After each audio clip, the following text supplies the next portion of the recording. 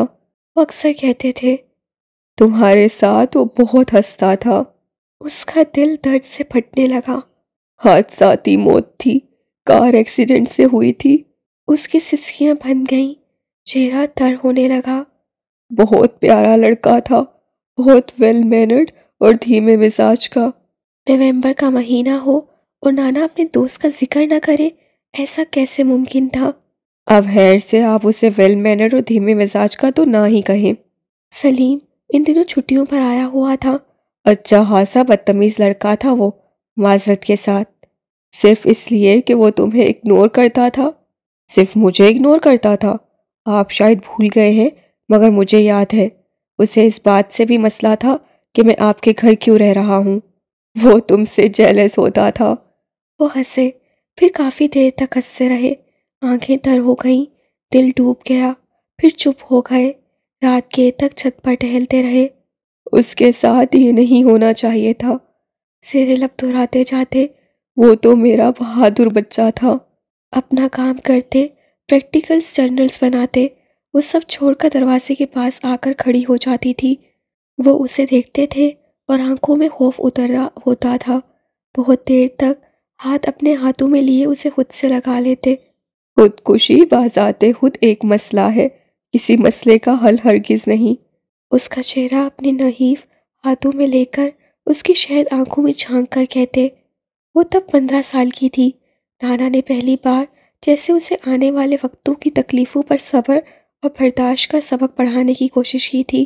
سانسوں کی ڈور خود سے ٹوٹے تو ٹوٹے، تم توڑنے کی کوشش مت کرنا۔ اس کے ہاتھ بے جان ہوتے گود میں آ گرے۔ اس کی یادداشت میں سب دھندلا ہو چکا تھا، مگر اسے وقفے وقفے سے ملنے والی نانا کی باتیں یاد رہی تھیں۔ وہ فارس نامی لڑکے کو کبھی نہیں بھولے تھے، بستر مرگ پر بھی نہیں۔ وہ اس کی عمر کا اندازہ لگایا کرتے تھے۔ ہر نومبر کی 5 تاریخ اسی حساب کتاب کے لیے مختص ہو جایا کرتی تھی۔ اگر وہ زندہ ہوتا تو آج پورے 20 سال کا ہوتا۔ اب اس کی عمر یقیناً 22 برس کی ہوتی۔ ہائٹ تب بھی اچھی تھی، اب بھی اچھی ہوتی۔ لمبے بال سوٹ کرتے تھے، چھوٹے بالوں میں بھی خوبصورت لگتا تھا۔ اب تو باکمال ہوتا۔ اپنے ہم عمر لڑکوں کی طرح اول فول رف حلیے میں گھومنا اسے پسند نہیں تھا، بلا کا صفائی اور نفاست پسند۔ وہ انہیں دیکھتے ہوئے انہیں سنتی رہی۔ وہ تھوڑا سا وقت، تھوڑی سی باتیں، تھوڑا سا ذکر کر کے بالکل چپ ہو جاتے، اوپر سے خاموشی، مگر اندر ہی اندر خود سے باتیں جاری رکھتے۔ وہ اس کے لیے بہت زیادہ دکھی تھے۔ انہوں نے اپنا کلینک، اپنا گھر، حتیٰ کہ وہ شہر، وہ علاقہ تک چھوڑ دیا، مگر اس کی یادداشت سے پیچھا نہ چھڑا سکے، خود کو پچھتاووں سے نہ نکال سکے۔ صرف ایک تصویر اپنے بٹوے میں لگائے رکھتے۔ سب سے پہلی تصویر، لڑکا 6 سال کا اور وہ 60 سال کے تھے۔ دوستی کی علامت ان کی پہلی تصویر پاس رکھی، باقی سب وہیں گھر چھوڑ گئے۔ کئی بار اس سے کہا تھا واپس چلتے ہیں، چند دن کے لیے ہی صحیح، مگر وہ نہیں گئے تھے۔ پہلے کوہاٹ شفٹ ہوئے، پھر لاہور، لیکن کوئٹہ دوبارہ نہیں گئے۔ اس کی ماں اسے اپنے ساتھ لے کر نہیں گئی، اس کے بابا نے اسے چھوڑ دیا۔ وہ بالکل اکیلا تھا، یہ بات سمجھ میں آتی ہے۔ جاتے وقت تو بہت خوش تھا، تم سے کہہ کر گیا تھا چھٹیوں میں واپس آئے گا۔ پھر کیا ہوا؟ کیا ہوا؟ وہ رخ موڑ کر آنسو چھپانے کی صحیح کرتے تھے۔ اسے بے حادثہ دانا ہاتھ سینے پر رکھا۔ نانا کا دوست، نانا کا فارس، نانا کا بہادر بچہ۔ اس کا چہرہ تر ہو چکا تھا، اب دوسری اشیاء کو دیکھ رہی تھی، فرینڈ شپ ڈے کے کارڈز اور کیٹفل سوٹ کے 3-4 پیپرز۔ وہ ٹھیک ہو گیا، پھر بھی اسے لکھ کر دیتی رہی۔ ہر بار وہ جب بھی پھول لے کر گئی، وہ کبھی بھی کچرے کی زینت نہیں بنے۔ پلاسٹک شیٹ میں دھرے خشک بے رنگ اس کے دیے گئے پھول، اس کی نیل پالش، اس کی میک اپ کٹ، اس کا آئینہ، اس کے خواب، اس کی خوشیاں، وہ سب جو زندگی کے حالات میں گم ہو کر وہ بھلا چکی تھی، اب یاد آ رہا تھا۔ وہ پزل کی طرح ایک ایک شے کو تخلیات پر چنتی ایک اچھوٹی تصویر مکمل کرتی جا رہی تھی۔ فارس واجدان شیرازی، سرسبز باغ، ایک وسیع و عریض لان کا سبزہ زار، اونچی دیواروں میں مقید ایک شاندار قصہ نما حویلی، سڑک کے اس پار دوڑتے بھاگتے بچے، نہر کے کنارے پتھر، پھول، پتے اور ٹہنیاں توڑ توڑ کر پھینکتی وہ، اور ایک مبہم سا ساتھی، ایک دھندلا سا چہرہ، ایک ہلکی سی شبیہ۔ قدموں کی آہٹ کے ساتھ ہی ادھ کھلے دروازے کو اندر کی جانب دھکیلتا فارس اپنی جگہ رک گیا تھا۔ وہ نیچے ٹھنڈے فرش پر بیٹھی تھی، اس کی اشیاء میں اپنی یادوں کو کھوجتی ہوئی، کارڈز، گفٹس اور کھلونوں میں گھری ہوئی۔ آہستہ سے قدم اٹھاتے وہ اندر آ گیا۔ اس کے سامنے پنجو کے پل جھکا تو جنت کمال نے سر اٹھایا۔ اس کی آنکھیں نم اور چہرہ تر تھا، اس کا وجود سسکیوں کی زد میں لگ رہا تھا، اس کے تاثرات بتلا رہے تھے۔ وہ اسے پہچان گئی تھی، ایک جنہ اور اس کا دوست فارس۔ اب نہ پریوں کی باتیں کی جا سکتی تھیں، نہ شہزادیوں کے قصے سنائے جا سکتے تھے، نہ رنگوں کا جنون تھا، نہ حالی صفوں کا کریز۔ اب صرف وہ تھی اور فارس تھا۔ زندگی نے کسی اور موڑ پر، کسی اور وقت میں، کچھ اور حالات کی زد میں دونوں کو سامنے لا کھڑا کیا تھا۔ فارس کے احساسات دکھ کی لپیٹ میں آ گئے، اس کے اندر کی کیفیت بدل سی گئی تھی۔ وہ عجیب رنج کی زد میں اپنے اندر بکھر سا گیا۔ اس کے سامنے اب اس کی بیوی نہ تھی، وہ اب ڈاکٹر مصطفیٰ کی نواسی تھی جو اسے دیکھ رہی تھی۔ تم جانتے ہو میں کون ہوں؟ سوال مختصر سا بہت اذیت سے پوچھا گیا۔ فارس کا سر اس بات میں ہلا، وہ اندر تک ساکن ہو گئی۔ کب سے؟ آنکھیں بھیگی ہوئی تھیں۔ جب تم نے گھر چھوڑ دیا تھا تب تمہارے سامان میں ان کی تصویر دیکھی تھی۔ وہ لب بھینچ کر تحمل اور ضبط سے سرخ پڑتی آنکھوں کے ساتھ اسے دیکھے گئی۔ مجھے کیوں نہیں بتایا؟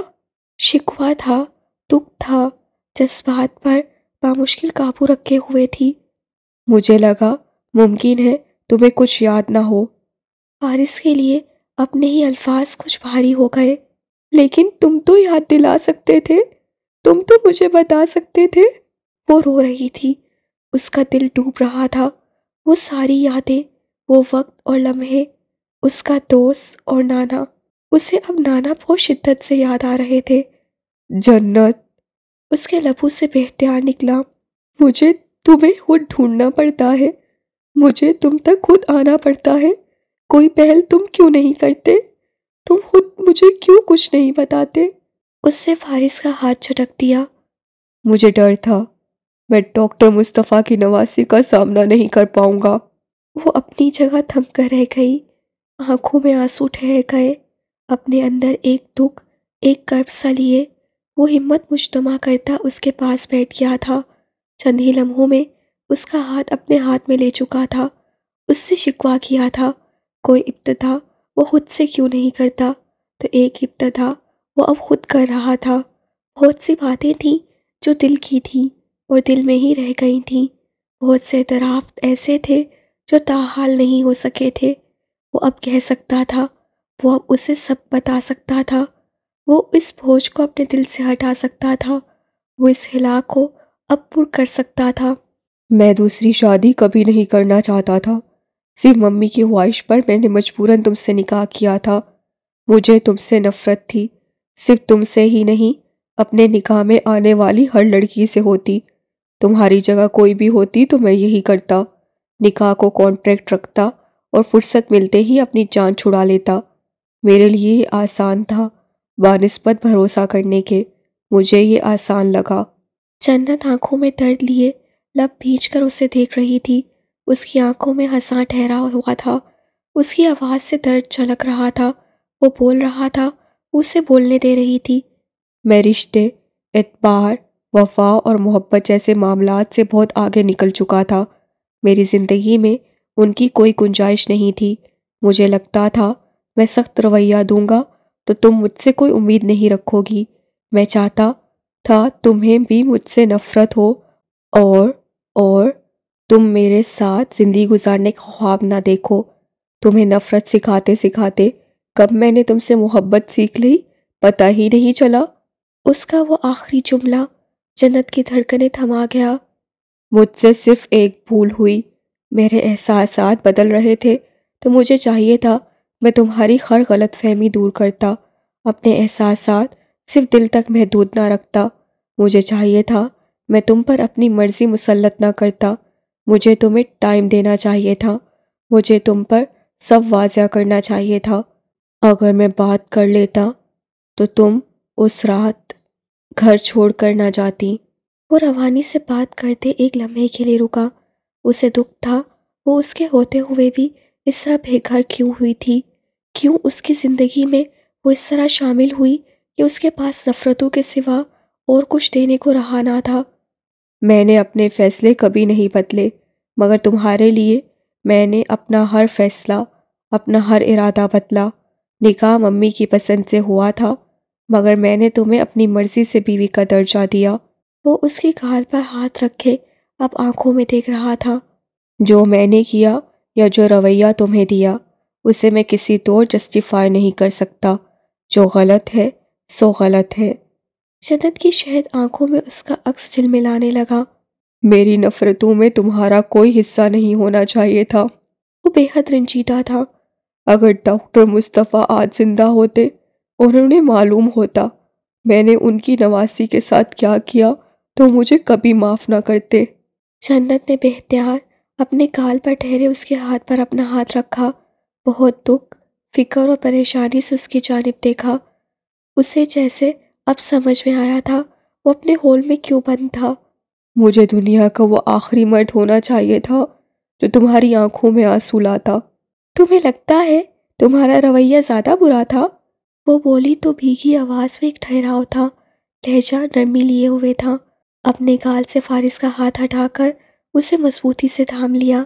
جس طرح کی زندگی میں نے گزاری ہے اور جس طرح کے رویے میں نے سہے ہیں، جو دکھ، محرومیاں اور اذیتیں جھیلی ہیں، ان سب کے مقابلے میں تمہارا گھر میرے لیے کسی جنت سے کم نہیں تھا۔ آنکھوں میں غم کی سرخی لیے اسے کچھ اذیت سے دیکھا۔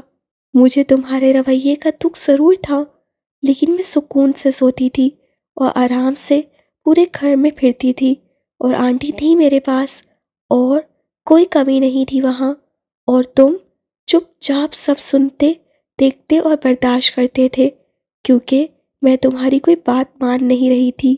گزرا ہوا وقت ان کے درمیان آ کر ٹھہر گیا تھا۔ جس رات تم نے صرف سیٹنگ بدلنے پر مجھے غصہ دکھایا تھا، اس رات میں نے اپنا ہر خوف مٹا دیا تھا۔ اس رات میں نے فیصلہ کر لیا تھا میں تمہاری کوئی بھی غلط بات برداشت نہیں کروں گی۔ میں حالات سے آخری سانس تک لڑوں گی اور تمہارے سامنے ہار نہیں مانوں گی۔ یہ میرا فیصلہ تھا تم سے ٹکر لینے کا، تمہارے مقابلے میں آنے کا۔ میں اس بار چپ چاپ سہنا نہیں چاہتی تھی، میں لڑنا چاہتی تھی تم سے، اپنی زندگی سے، حالات سے۔ تو ہاں، ٹف ٹائم میں نے بھی تمہیں دیا ہے۔ نرم مضبوط لہجہ مضبوط اعصاب کی ترجمانی کر رہا تھا۔ مجھے یاد ہے میں تمہیں زبردستی مال لے کر گئی اور تمہارے سامنے بچے کی شاپنگ کی۔ میں صرف تصور کر سکتی ہوں میری اس حرکت سے تمہیں اس وقت کتنی تکلیف پہنچی ہوگی۔ سرونٹ کوارٹر کے اس کمرے کی کھڑکیوں سے باہر ہلکی ہلکی رمچم پھر سے برسنے لگی تھی۔ اندر کا ماحول پھر سے سرد ہونے لگا تھا۔ میں نے تم پر شک کیا، تمہیں کئی بار ہرٹ کیا، تم پر بھروسہ نہیں کیا۔ غلطیاں صرف تم سے نہیں ہوئی ہیں، مجھ سے بھی تو ہوئی ہیں، سو تم بار بار یہ مت کہا کرو کہ وہ وقت برا تھا۔ میرے لیے وہ بہت سے برے وقتوں میں سب سے اچھا وقت تھا فارس۔ آنکھوں میں محبت کی چاشنی لیے وہ پورے اعتماد سے کہہ رہی تھی۔ فارس کا دل بھاری ہوا۔ وہ وقت آسان نہیں تھا جس کا ذکر وہ اتنی آسانی سے کر رہی تھی۔ تمہارا غصہ، سختی، نفرت بے شک غلط تھی، لیکن اس کی بھی تو وجوہات تھیں۔ تمہاری بیوی نے دھوکہ دیا، تم نے اپنی بیٹی کو کھو دیا، اور جس طرح کے حالات سے تم گزرے تھے تمہارے لیے بھروسہ کرنا مشکل تھا۔ وہ ایک ایک کر کے ان تمام گراہوں کو کھول رہی تھی جو ماضی کے غم کو تازہ کرتی تھیں، پچھتاووں اور دکھ کو ہوا دیتی تھیں، جن کا سایہ حال پر پڑتا تھا تو وہ اپنے ہول میں بند ہونے لگتا تھا۔ تم یہ دیکھو، ہم لڑے، ہم نے ایک دوسرے کی کمزوریوں کو کھوجا، ہم نے ان کمزوریوں کا فائدہ اٹھایا اور چھپایا بھی، ہم ایک دوسرے کی ڈھال بھی بنے، ہم نے ارادے بھی بدلے اور خود کو بدلنے کی کوشش بھی کی۔ اس کے لفظ مرہم تھے، اس کی آواز میں سکون تھا، وہ سن رہا تھا بہت توجہ اور خاموشی سے۔ نانا ہوتے تو میں انہیں بتاتی، ان کے دوست نے مجھے اس وقت اپنا لیا جب میرے اپنے مجھے اکیلا کر چکے تھے، میں انہیں بتاتی میں ان کے دوست سے بہت لڑی ہوں اور وہ اپنا ہر فیصلہ بدلنے پر مجبور ہو گیا ہے، وہ جیسے پہلے بدل گیا تھا ویسے ہی اب بھی بدل گیا ہے۔ میں انہیں تمہاری ایک ایک بات بتاتی اور وہ خوش ہوتے، وہ تم سے بہت خوش ہوتے۔ فارس و اشنان کی آنکھیں تر ہو چکی تھیں، جنت نے تصویریں سمیٹ لیں۔ نانا تمہیں بہت یاد کرتے تھے، وہ اب کہہ رہی تھی، تمہاری باتیں، تمہارے سوال، وہ بار بار تمہارا ذکر کرتے تھے، وہ دوسرے لڑکوں میں تمہیں ڈھونڈتے تھے، انہیں تمہاری موت کا بہت دکھ تھا۔ وہ اب تفصیل سے ان کے بارے میں بتا رہی تھی، وہ سب باتیں جو ذہن میں تھیں، جو اس کی ذات سے جڑی ہوئی تھیں۔ وہ بھاری دل کے ساتھ سن رہا تھا۔ اس سے بات کرتے کرتے کچھ بے چینی سے پہلو بدلنا چاہا تو اس کی حالت کا خیال کرتے فارس سے سہارا دے کر اٹھاتے ہوئے سنگل بیڈ پر بٹھایا، خود وہ اس کے پاس ہی بیٹھ گیا تھا۔ تم نے میری سب چیزیں سنبھال کر رکھی ہوئی ہیں، کمرے میں طائرانہ نگاہ دوڑاتے ہوئے بولی۔ وہ مسکرایا، تمہارے پاس بھی تو ابھی تک میرے گفٹس ہیں، تلوار ہے، ڈائری ہے، سٹیکرز ہے۔ وہ نم آنکھوں کے ساتھ دھیرے سے ہنسی، ہاں، تمہارے ان تحفوں میں میری نانا کی یادیں تھیں اور ایسے دوست کی جو وعدہ کر کے واپس نہیں آیا تھا، آ نہیں سکا تھا، اس کی قبر بن گئی تھی، وہ دفن ہو گیا تھا۔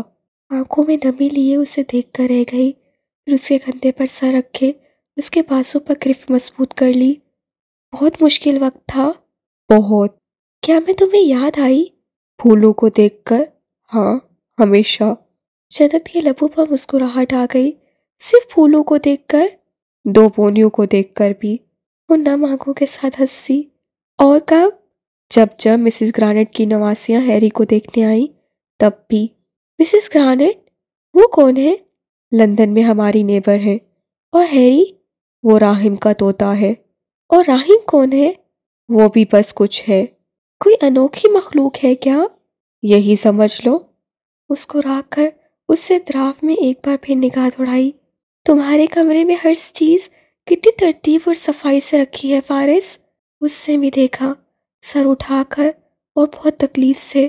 اسے مدت سے پتہ چلا تھا کہ اعظم شرازی اکثر اس کے کمرے میں آتے تھے، اس کی چیزوں کو دیکھتے تھے، ڈائریز کو پڑھتے تھے اور ٹرافیز کو چھوتے تھے، اور چند ایک بار تو ان کی یہی آنکھ لگ گئی تھی۔ اس کے کمرے کو صاف رکھنے کی ذمہ داری انہوں نے نبھائی تھی۔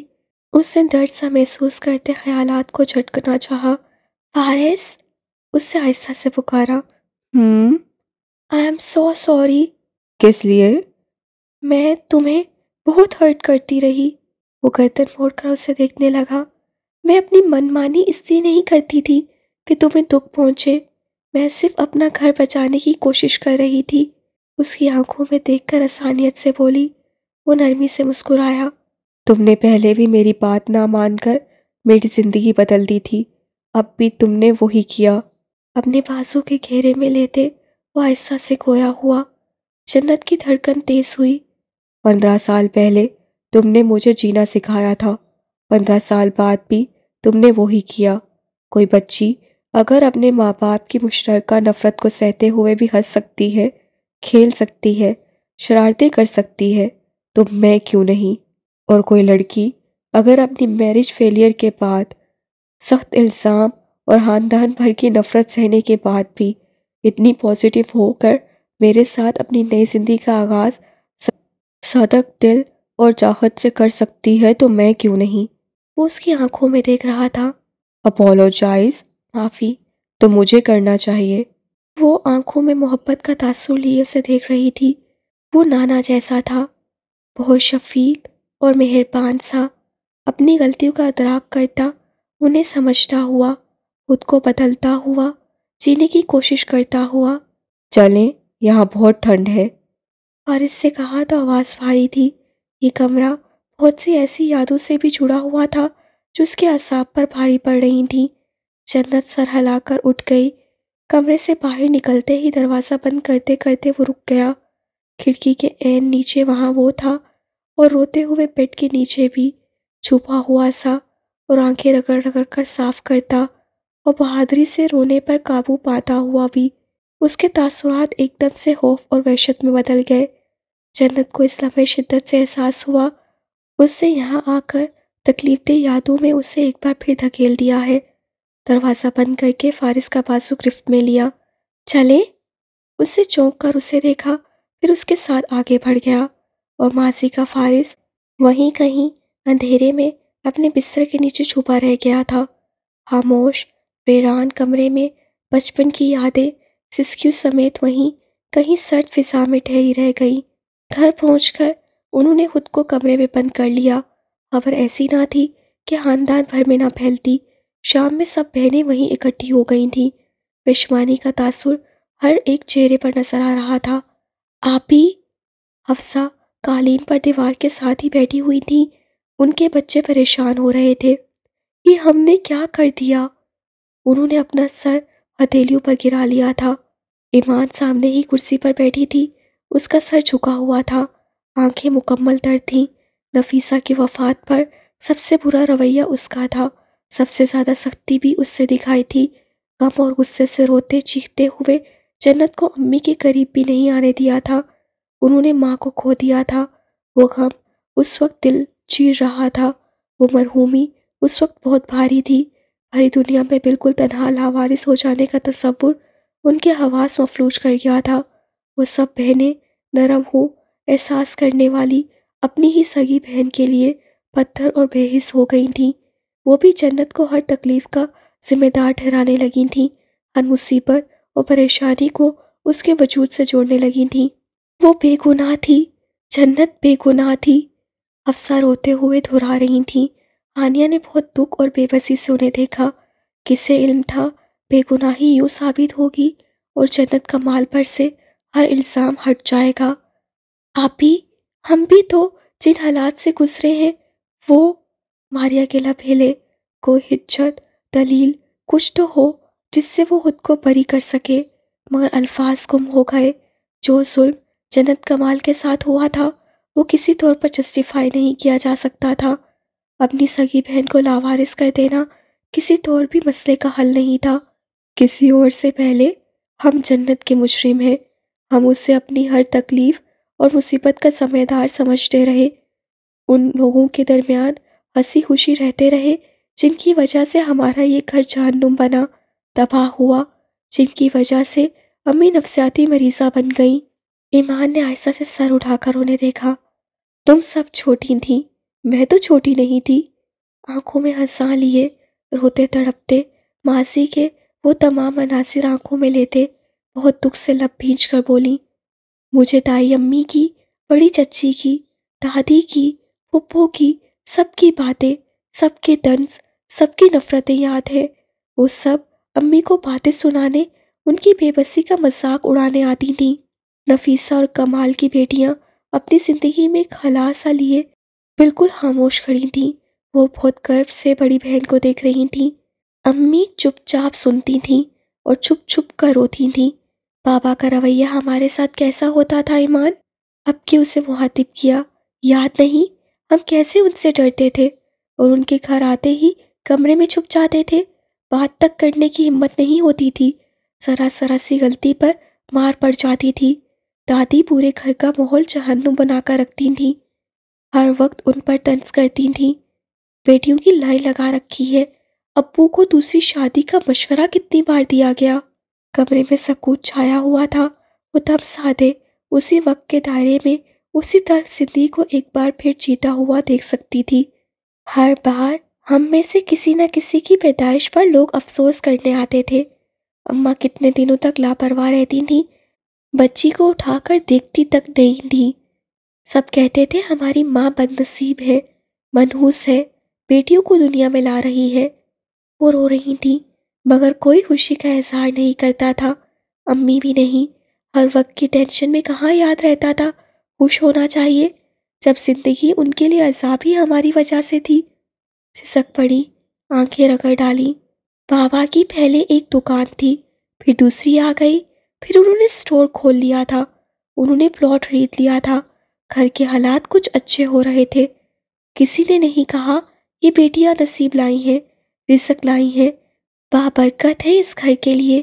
کسی نے نہیں سمجھا، سب نے ہمیں ایک عذاب، ایک بوجھ، ایک کرب بنا دیا، اور پھر ہم سب نے مل کر یہی سب کچھ جنت کے ساتھ کیا۔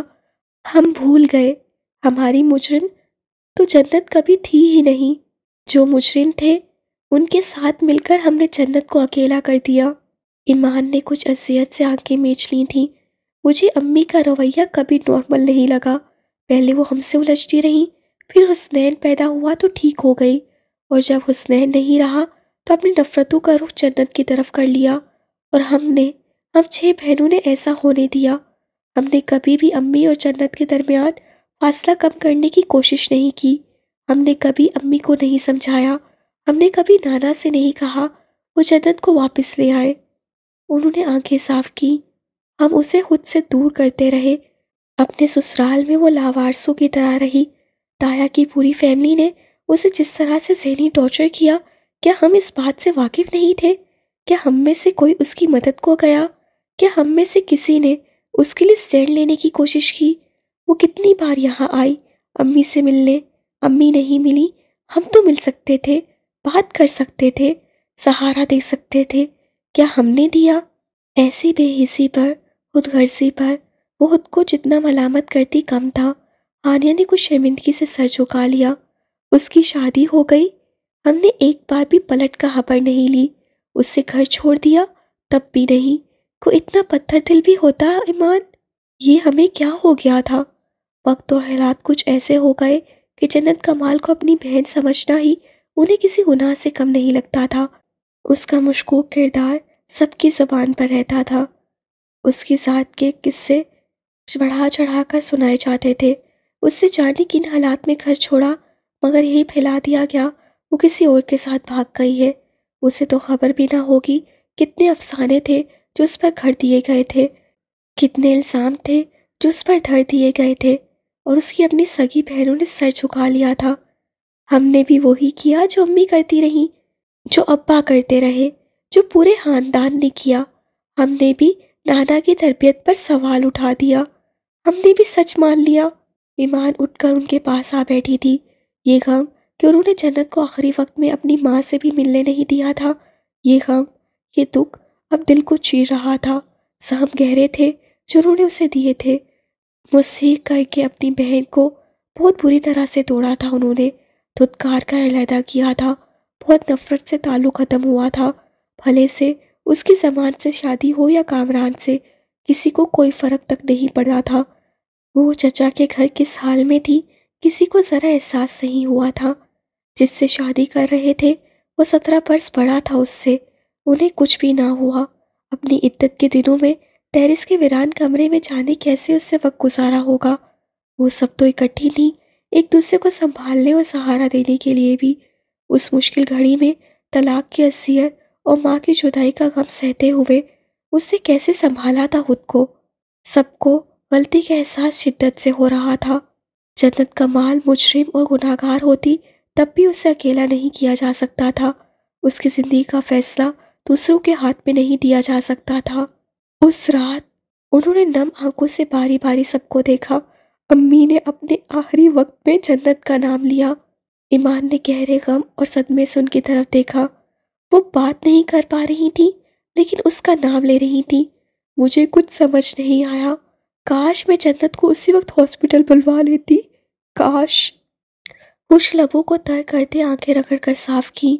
جب سے ان کا انتقال ہوا ہے اس کے بعد سے بار بار یہ بات کہ وہ نام کیوں لے رہی تھی، کس لیے لے رہی تھی؟ کہنا کیا چاہ رہی تھی؟ پہلے تو کبھی نہیں لیا، کبھی بھی نہیں، تو پھر اس وقت کیوں؟ یہ سوال مجھے بہت بے چین کرتا رہا اور میں اگنور کرتی رہی۔ میں نے کچھ سمجھا ہی نہیں۔ وہ اس وقت وہ جنت سے ملنا چاہتی تھی، وہ آخری لمحے میں اس وقت جنت کا پوچھ رہی تھی، اور میں نے اپنے غصے میں ان کی بات، ان کا اشارہ نہیں سمجھا۔ سکینہ بتا رہی تھی وہ اس سے جنت کا حال پوچھتی تھی، انہیں سب پتا تھا اس کے ساتھ اس گھر میں کیا ہو رہا ہے۔ وہ ان دنوں جنت کو واپس گھر لانے کا فیصلہ کر چکی تھی۔ دروازے پر دستک دے کر حالہ اندر آئی تو افسا فوراً سے اٹھ کر ان کے پاس چلی گئی، ہاتھ تھام لیا۔ پلیز حالہ، مجھے اس کے پاس لے جائے، میں اس سے ملنا چاہتی ہوں۔ میری اس کے شوہر سے بات ہوئی ہے، وہ کوئٹہ میں ہے۔ انہوں نے سنجیدگی سے کہا، کیا آپ مجھے وہاں لے جا سکتی ہیں؟ حالہ، صرف آپ ہی ہمیں اس سے ملوا سکتی ہیں۔ میں تمہارے حالوں سے بات کرتی ہوں۔ انہوں نے کندھے پر نرمی سے ہاتھ رکھ کر کہا، تسلی دی۔ ایمان بھی ان کے ساتھ ہی جانا چاہتی تھی، مگر حالہ نے منع کر دیا تھا۔ وہ نہیں جانتی تھی اس تمام سچویشن پر جنت کا رد عمل کیا ہونے والا تھا۔ اگلے دن موسم کچھ بہتر تھا تو وہ اسے عقبی دروازے سے ہی باغ میں لے گیا تھا۔ یہ دروازہ حال ہی میں دوبارہ بنوایا گیا تھا۔ فارس کا ہاتھ تھامے وہ بے حد احتیاط سے قدم اٹھا رہی تھی۔ درخت، پودے، سبزہ اور ٹھنڈی یکفشاں فضا میں سانس لیتے اس سے دور تک دیکھا تھا۔ جنّا، سناٹے میں بچوں کی آواز گونجی۔ آسمان سے بادل ہٹ گئے، کرنیں زمین پر اتر آئیں۔ خاموش باغ میں ایک دم سے زندگی کے آثار دور تک پھیل گئے۔ وہ باغ کی وسط میں اس جنت کو دیکھ سکتے تھے جو کھیلتی کودتی ہنسی مسکراتی بھاگی جا رہی تھی۔ اس کے دوست شور مچا رہے تھے اور پیچھے کہیں فارس بھی تھا، اور اس کی آنکھیں تھیں، اور حفی کا ہلکا سا تاثر تھا، اور سائیکل تھی، غبارے تھے، اور درختوں پر چڑھنے کی مشقیں ہو رہی تھیں، اور کوئی رو رہا تھا، کسی کو ہنسی آ رہی تھی۔ وہ راستہ، وہ بہت سی یادوں میں جڑا ہوا تھا، اور جو پھول تھے پگڈنڈی پر، انہیں توڑتے سونگھتے ننھی جنّا اپنی ٹوٹی بیگ میں ڈالے جا رہی تھی۔ سامنے ہی وہ گھر تھا جو نانا کا تھا۔ اس کے آئینی گیٹ پر تالا لگا ہوا تھا، گویا وقت کو تھام کر ہر ایک یاد کو وہیں کہیں محفوظ کر دیا گیا تھا۔ گیٹ کھول کر اندر داخل ہوتے جنت کی نگاہیں کھیاریوں سے مرکزی دروازے تک گئیں۔ کتنی خاموشی اور ویرانی سی تھی وہاں۔ رونقیں تو تھیں ہی نانا کے دم سے۔ وہ فارس کے ہمراہ لان میں کھڑی تھی اور نانا کو پودوں میں پانی دیتا ہوا دیکھ سکتی تھی۔ وہ دیوار پر رنگ کر رہے تھے اور وہ فراک میں ان کے آگے پیچھے بھاگتی پھر رہی تھی۔ وہ سیڑھیوں پر بیٹھی تھی اور کچھ گا رہی تھی۔ وہ چپکے سے پھل توڑ کر کھا رہی تھی، مونی کو بھی کھلا رہی تھی۔ دروازے سے اندر گھر میں سناٹوں کا راج تھا، مگر وہ سن سکتی تھی۔ وہ نانا کی آواز اور اپنی کھلکھلاہٹیں سن سکتی تھی۔ بڑی بڑی آنکھوں میں تاروں کی چمک لیے، ہر نئے ایڈونچر کے لیے مستعد، اپنا ٹویٹی بیگ پہنے، یہاں وہاں ہر جگہ پہنچنے کی جستجو کرتی ہوئی، وہ کچن میں ڈائننگ ٹیبل پر ٹانگ چلاتے ہوئے کھانا کھا رہی تھی اور مسلسل بول رہی تھی، اور سلیم کے سر میں درد ہو رہا تھا اور نانا ہنسے جا رہے تھے اور وہ سوال کر رہی تھی۔ وہ کھڑکی میں بیٹھی چڑیا کا نام رکھ رہی تھی، بلی کو زبردستی گھر کا ایک فرد بنا رہی تھی۔ نانا اس کی پیشانی پر بکھرے بالوں کو برابر کاٹ رہے تھے، وہ اس کی 2 بھونیاں بنا رہے تھے، اس کے کانوں میں ٹاپس پہنا رہے تھے۔ وہ عید کے دن گلابی فراک پہنے ایک جیتی جاگتی گڑیا کے روپ میں ہنسی کھلکھلاتی اپنی عیدی گن رہی تھی۔ اس بار اسے عیدی اعظم شرازی سے بھی ملی تھی۔ اپنی سیاہ گاڑی کو روک کر شیشہ نیچے کر کے، جس طرح پہلے ایک بار اسے ٹافی دی تھی تو اب کی بار عیدی۔ وہاں ایک فارس تھا، ڈاکٹر مصطفیٰ سے باتیں کرتا، افقی دکھاتا ہوا، اپنا ہوم ورک کرتا، شکووں میں گھرا ہوا نظر آ رہا تھا۔ وہ اب اسی ٹیبل کے پاس کھڑا تھا جہاں بیٹھ کر اس سے پہلی بار 2 جڑواں بچوں کی تصویریں دیکھی تھیں۔ تم نے ممی سے کہا تمہارا نام ڈاکٹر مصطفیٰ کے کسی دوست سے رکھا تھا؟ ہاں، وہ کچن کی کھڑکی سے باہر دیکھ رہی تھی۔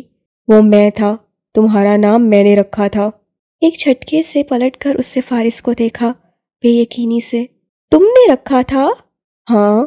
وہ دیوار پر لگی کسی تصویر کو دیکھ رہا تھا اور وہ سمجھتی رہی تھی نانا کا کوئی دوست تھا، نانا ہی کا ہم عمر۔ وہ تم تھے؟